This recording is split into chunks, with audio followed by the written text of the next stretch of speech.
Hey everyone, Dr. Greg here. Great to see you. Thanks for joining me for another session. I'm really excited about today's work because we are living in an era of constant, unrelenting distraction. And while I love these devices, they enable me to do so much, they can be a little bit overwhelming. And it's really important for us to take control of our attention to be able to concentrate on the things that matter to us the most, that enable us to have the greatest possible impact that we can doing the things that we absolutely love the most. And if there's one key message that I would love to share with you today that is going to enable you to do that better, I truly believe that it is this: slowing down in order to be able to speed up.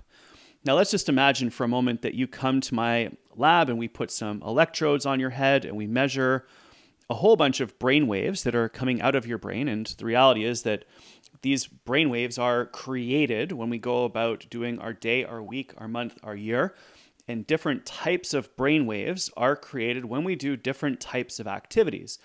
So, for example, when you're deeply focused, you will have a certain very fast frequency of brainwaves because you're getting things done. But when you're sleeping, those brainwaves will be very, very slow and gentle. So we can get a sense of what's happening inside the brain through the measurement of the electrical activity inside the brain. And broadly speaking, we've categorized these brainwaves into about 5 specific types. Now, there are many more. This is a broad generalization, but in general, when we have very slow brainwaves, this is when we are asleep. These are known as delta waves. They're sort of zero point 0.1 to 3 hertz, which is sort of 0.1 to 3 cycles per second. So very, very slow, very, very gentle, with a large amplitudes. There's big swings in the amount of electricity, and they're very, very slow. Slightly faster than that are theta brainwaves. These are the type of brainwaves that are created when you're deeply relaxed and your mind is kind of wandering. It's that daydreaming type of a state. This is great for creativity, innovation, and coming up with new solutions to old problems. Alpha brainwaves are a little bit faster. In this zone, we're 8 to 15 hertz or 8 to 15 cycles per second. The amplitude is lower. They're not quite as big, but they are happening faster. This is when you're doing reflection, you're reading, you're learning something, you're planning. That's a really, really important type of activity for anyone that's involved in business or education. Because if we're doing strategic planning, for example, this would be the state. If you're in education and you're doing learning, this would be the state that you would want to be in. Speed things up a little bit more and you enter into a beta brainwave state. This is fast, focused execution, getting stuff done. You're very, very alert. You're high energy. Here at 16 to 30 hertz or cycles per second. So electricity is firing through your brain and you are getting shit done, if you will, right? So pardon my French, but like it's just a get stuff done zone that we're in. Sorry, I just wanted to make sure I got your attention there, and you'll see why, because when I refer to something later on, I'm going to use that as like a reminder of how this state actually is. Gamma brainwave states are when we are in flow, when we are in magic moments, when the entire brain is lit up and we are in a very, very, very high level of functioning. And this doesn't happen very often. We will get into this later on. Whole point here being, though, is that I want you to slow down in order to be able to speed up. You will notice that focused execution, those beta brainwaves, are when we're getting things done. This is fast. This is very, very important for us to blow through our to-do list, to get emails out the door, to clear out a list of things that we need to get done. However, I respectfully submit that this isn't where the high value lies. The high value activities for many of us come in learning, strategy, planning, new solutions to old problems. So what I want to do in the next 3 videos is show you a lot about those 3 different states, basically beta brainwave mode, alpha brainwave states, and theta brainwave states. Beta to deeply focus on things, get things done faster in an era of distraction. Alpha brainwave states when we can learn and do strategic thinking. This is going to be really important in an era of stress and anxiety, because the second that you're stressed or you're anxious, you cannot learn or plan strategically. That's the slowing down to get into those high value type states, and slow down even further to get into creativity, innovation, and problem solving. Because let's face it, if you're on this call, you're probably involved in helping somebody else in some way, solving problems for others. So we'll walk through that over the next 3 sessions, but these are all the critical states that once you know about them, you can drop yourself into those states in order to get done what you want to get done at the right time. All right, so let's dig into this and begin with that beta brainwave mode, that deep focus state. And I've got a little story to tell you to help us understand this a little bit better. So there's Ingrid. This is my daughter. She and I are both swimmers. She is currently a swimmer. I was a swimmer. And whenever we get a chance to go out into the ocean, we always try to. And this is her playing in the ocean down south, because I'm in Canada. So this is obviously not in the Canadian Ocean. This is in down south in the Pacific. And we were out just playing and enjoying ourselves. We got visited by these baby sea lions. Like, just what a unbelievably incredible experience that was. It was absolutely magic. And then, of course, as a dad, you're like, baby sea lions, open ocean. Wonder what eats the baby sea lions. So then this happened. So here's Ingrid out in the ocean, and you can see our lifeguard is sort of top right there. She's ignoring our guide and going off doing her own thing. And so she dives down through these fish here. Like, how cool of an experience must that be for a 10-year-old, right? Like, just absolutely magic. A massive aquarium, an ocean level aquarium all to yourself. Anyway, she dives down here one more time, and I want you to look over her left shoulder on the bottom of the ocean right there. And you will see a very large white tip reef shark swim out over the sand. You can see it down there. Yeah, so I know what you're thinking here, right? Like, this is probably not peak parenting, may not be your preferred style of parenting. I totally get it. But what I just did there in showing you that video of Ingrid swimming with a shark is to bring your attention into the present moment. I imagine during that video, you were not doom scrolling through social. I imagine you were not checking your email. I imagine you were not looking out the window. I imagine that in that particular moment, you were deeply focused. That is actually a very high performance brainwave state. That is the beta brainwave mode, deep focus. Your concentration and attention are directed towards one thing and one thing only. That's when we can get an enormous amount of work done in a very short period of time with a very low amount of energy, because blood flow goes to one region of the brain to supply it with oxygen and glucose to create the energy inside of our brains that we need in order to get things done.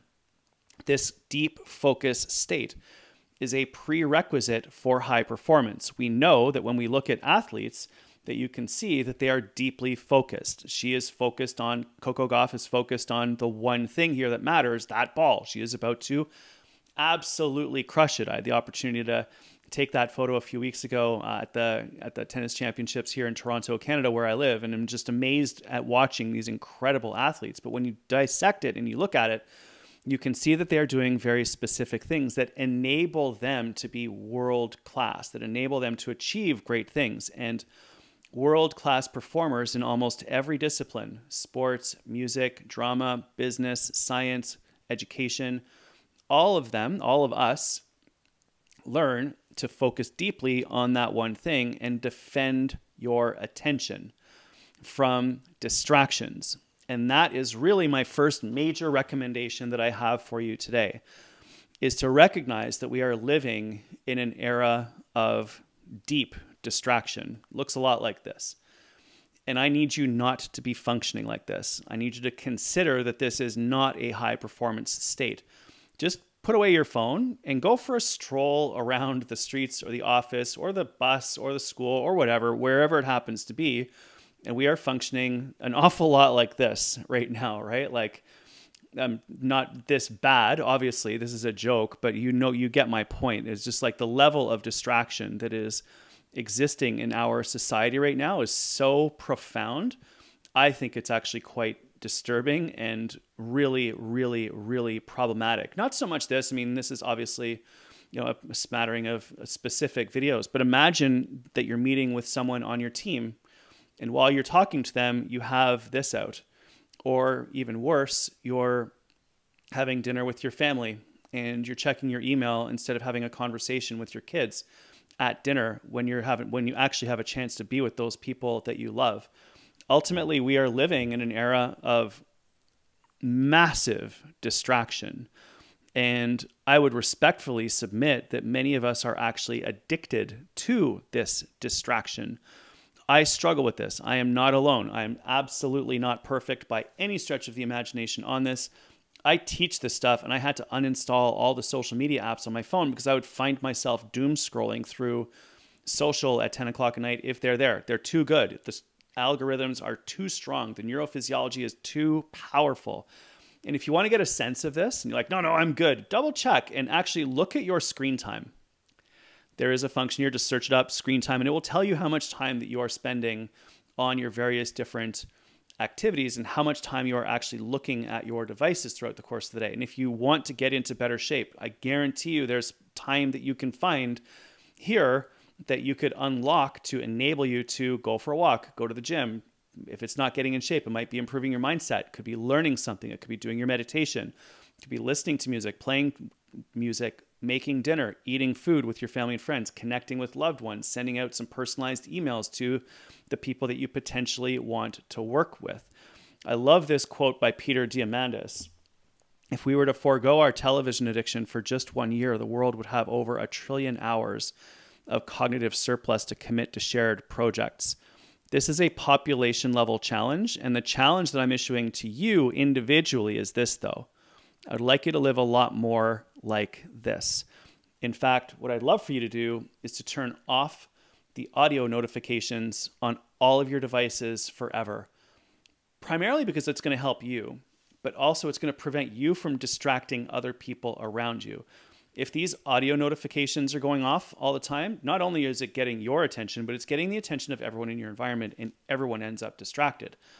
Also, I'd love for you to consider that when you are on someone else's agenda, when you are responding to someone else's call to your attention, you will never have control of your attention. And I really believe that gaining control of your attention and directing it towards the things that matter the most to you is one of the most important things that we can do right now in our world. Not only from a performance perspective, but most importantly, from a mental health perspective. I really need you to slow down. I really need you to not feel the frantic urge to doom scroll through social or to instantly be constantly checking your email. I want you to be directing your attention and energy towards the things that matter the most to you. It could be your family, could be your friends, could be your fitness, could be your mindset, could be to elements of your business, could be to things that you are teaching, things that you are trying to get across to people, positive changes that we're trying to make in the world. So in order to do that, I actually have 3 specific things I would like to share with you today. One for your body, one for your brain, and one for your life. But let's start with your brain. And ultimately what this does is it gives us access to something we call the focused execution pathway. And in blue at the top, the goal is focused attention, not distraction. How do we do that? We create beta brainwaves or activities. We actually participate in activities that create beta brainwaves. So your mind must be engaged. The key message there is I want you to protect your attention. Here's the protocol that is working wonders for the people that I'm working with these days. It's the 30-31 protocol. And essentially what this is that we are looking to spend 30 minutes a day for 30 days, month, on your number one priority in a tight bubble of total focus with absolutely no distractions. So this is protected time in your calendar where you do not check your email, you do not look at your messages, you do not turn on social media, you do not answer phone calls. Everything is completely off so that you can dig deep into the one specific thing that is going to move the needle the most for you in your life. That could be learning something new. That could be reaching out and communicating with somebody. That could be your fitness. That could be your mindset. That could be healthy nutrition. Whatever works for you, whatever is the most important priority. You could even think of this separately as what's the most important priority for you in your personal life. It could be a relationship that you're working on. What is the most important thing in your professional life? It could be a project that you are working on, and allocating your time to that deliberately and intentionally. I know what you're saying. I know many of you are probably thinking this, and that is, okay, that's great, Greg, but the world won't let me take this time.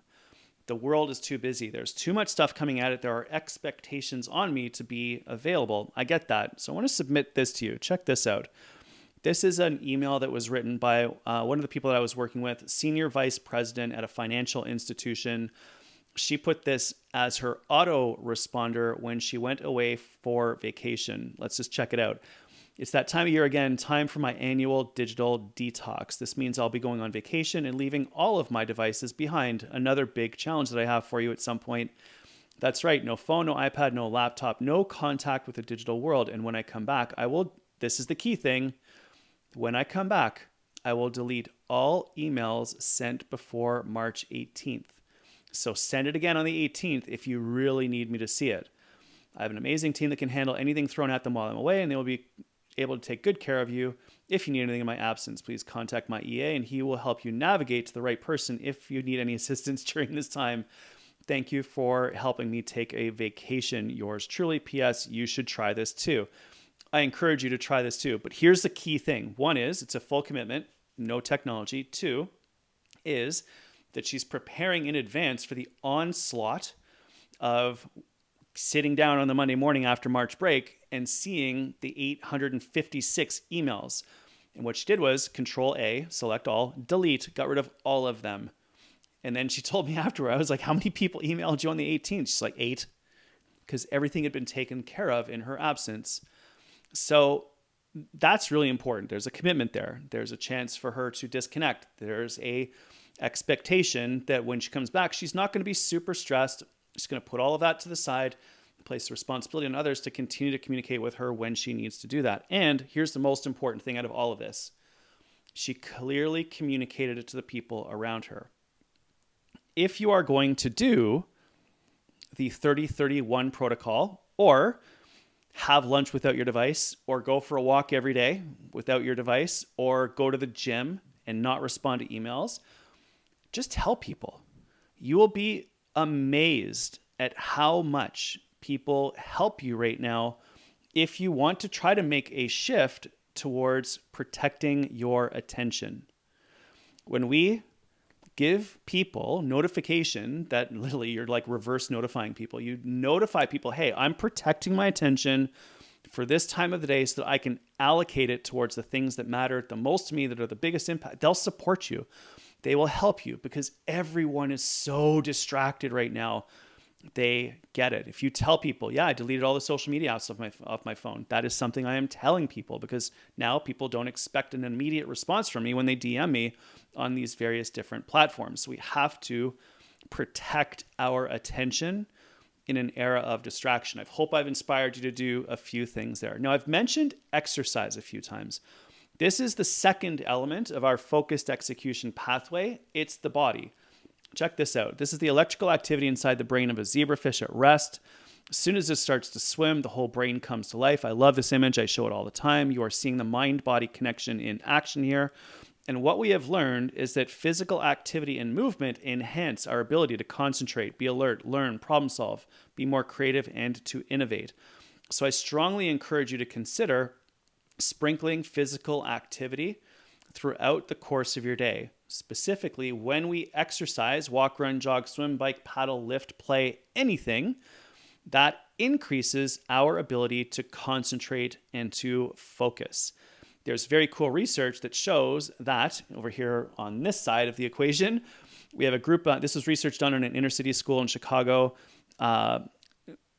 not great socioeconomic status in that area. People really struggling. School was struggling. They had no funding. And so they had to do something different because the kids were just not getting the results that they wanted. So what they did was they tried this. This is highlighted in a book called Spark by Dr. John Ratey. They took a group of kids. They did very little, no change. Middle group, the middle bars there are kids who walked up and down the hallway before math class. The right-hand set of bars are the ones over here, are the ones that walked up and down the stairs before math class. And you can see there's a direct relationship between the amount and intensity of physical activity and the results in mathematics and also in their executive functioning, which is the function of the frontal lobe of the brain right behind your forehead. Message here being is that we can actually spark our brain by doing physical activity. That is the second element of our focused execution pathway. The mind is deeply engaged, and the body is energized. So in order to spark your brain, do not be afraid to sprinkle physical activity throughout the course of your day. A 3-minute walk up and down a few flights of stairs. Get up out of your chair and stretch. It does not matter what it is that you are doing. We are just simply looking for a little bit of movement to spark the brain, more electrical activity, more blood flow, more BDNF, brain-derived neurotrophic factor, which stimulates the growth of new neurons inside the brain. And when we do that, by the way, not only are you going to improve your cognitive function, you are also going to improve your cardiovascular health. Less cancer, less heart disease, less type 2 diabetes, less metabolic syndrome, less neurodegenerative disease, less depression, less anxiety. So spark your brain, get into that, and note that it will make a huge difference for you. All right, third piece of the puzzle, last piece of the puzzle, then we will wrap things up. Our environment has a huge impact on us. So we've talked about the mind, we've talked about the body. The next piece is the environment around us. If we need to drop into deep focus, help us to concentrate better, direct our attention towards one thing, there's a powerful tool that you can use in your environment to elevate your ability to do so, and that is music. You will notice that world-class athletes across a host of different disciplines listen to music right before they're about to compete. It helps them to concentrate, it helps them to focus, it blocks out distractions, and it improves their mood. This is MRI research that was done on a number of people. And what they did in this group was they looked at the regions of the brain that increased their activity levels when exposed to music. And they found that there are 7 regions of the brain that increase their activity levels when we listen to music. The really interesting thing about this was that these are the same 7 regions of the brain that are downregulated in depression. So when we listen to music, it elevates our mood. There's a growing body of research on this that's super fascinating. When we listen to music, our ability to make connections with other people improves, your cognition improves, that's all your mental functions. Copathy increases, that is empathy in 2 directions, communication, coordination, cooperation, and cohesion. It's all really cool, powerful, beneficial things that happen to us when we listen to music. So I'd love for you to consider creating a playlist for your life. I want you to think about what music are you listening to on the way to work. Make sure it's energizing, happy, fired up. What music are you listening to on the way home? How are you chilling out at the end of a stressful day before you interact with your family? Set up a couple playlists for your workouts. If you're going to the gym, if you're going for a walk, have some great music ready to go there so you don't feel tempted to check your email or other things like that. We want to build a playlist. Oh, Judith, my wife, has an incredible playlist. It's Motown music that we play during dinner with the family. It's super great. It really helps us out. So think about it. Create some playlists for yourself. I also, when it comes to deep focus, have a couple of albums I listen to when I am writing my books. And I'll try to find an album that's about 90 minutes long. It's usually a concert of some type that I can listen to. It's one artist, and I listen to the same album, the same artist over a period of time, because then my brain knows, okay, this is deep focus execution time, and it helps me to drop into that state.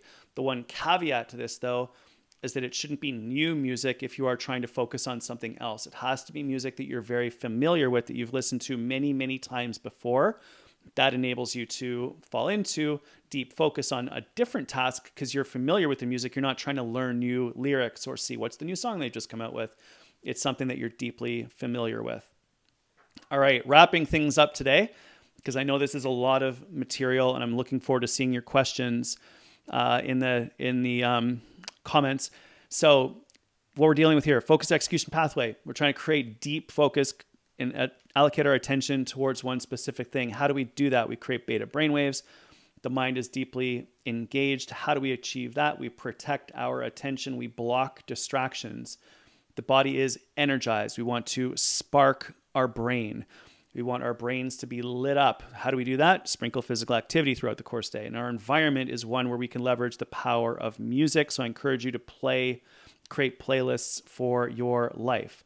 Remember, what is the one thing that destroys all of this? Distraction. So we're defending our attention. We are protecting our attention. And this is, I believe, one of the single most important things that we can do in our lives right now in an era of constant, unrelenting distraction.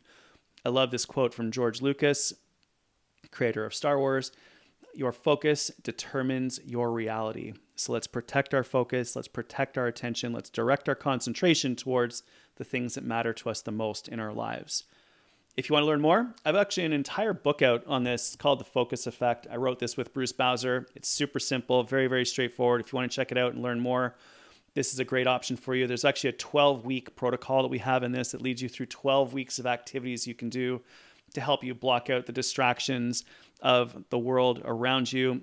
If you want to get 1% tips from me, check out the Vivio app. If you're watching this video, you have access to that. So check this out. In the Think section, there is actually a way for you to measure your own heart rate variability. So when you sign up for this, we send you 5 videos. The 4th one is actually how to track your own heart rate variability, so you can get a sense of your own stress levels.